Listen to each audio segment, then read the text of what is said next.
ગરુડ પુરાણ અધ્યાય 12 પૂજાના મંત્રો। શ્રી હરિ બોલ્યા, હે શ્વેત કમળની પાંખડી જેવા નેત્રો વાળા નમસ્કાર હો। હે જગતનું રક્ષણ કરનારા નમસ્કાર। હે શ્રેષ્ઠ બ્રાહ્મણ યુક્ત આ ઉત્તમ બ્રાહ્મણ પ્રત્યે પ્રેમ રાખનાર નમસ્કાર હે। મહાપુરુષના એ પૂર્વ ભગવાન નમસ્કાર।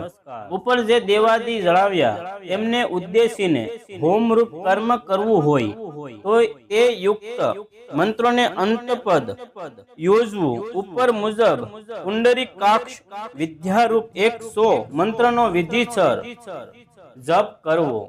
પછી અર્ધ્ય અર્પણ કરીને વારંવાર જે પ્રમાણે કરે છે તેણે આ જગતને જીત્યું છે। અગ્નિમાં પણ સારી રીતે પૂજન કર્યા બાદ વિધિ પ્રમાણે દેવાધિદેવ શ્રી અચ્યુત ભગવાનનું ભજન કરવું। પછી મંત્ર વેતાએ પ્રથમ અગ્નિ પ્રજ્વલિત કરી ઓમકાર પ્રણવ મંત્ર વડે સોપાસ જળ છાંટણા કરી અગ્નિને કુંડની ચારે બાજુ ફેરવીને પછી કુંડમાં સ્થાપિત કરવો। પછી ઉત્તમ ફૂલોથી અગ્નિ પૂજન કરવું। પછી એ બધાનું અંતરથી ધ્યાન ધરીને તેઓનું મંડળમાં સ્થાપન કરવું। વાસુદેવ નામના તત્વથી 108 આહુતિ હોમીને સંકર્ષણ વગેરેના બીજ મંત્ર વડે 6 નું પૂજન યજન કરવું। 3 અંગોને તથા દીપપાલોને ઉદ્દેશીને 1 આહુતિ આપવી। અંતે 1 પૂર્ણાહુતિ આપવી।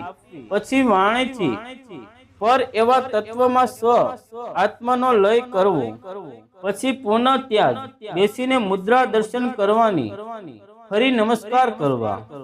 આમ નિત્ય નૈમિતિક હોમ 2 ગણો હોવો જોઈએ। આત્માનો લય અને આ મંત્રોચ્ચારથી કરવો। મંત્રોચ્ચાર કર્યા પછી આત્મા નિર્ણય કરવો। જ્યાં નિરંજન નિર્લભ દેવ રહ્યા છે તે શ્રેષ્ઠ સ્થાને હે આત્માનો તું ચાલ્યો જા। આ સર્વ દેવો પણ પોતપોતાના સ્થાનમાં ચિત્ત કરવા માટે જતા રહો।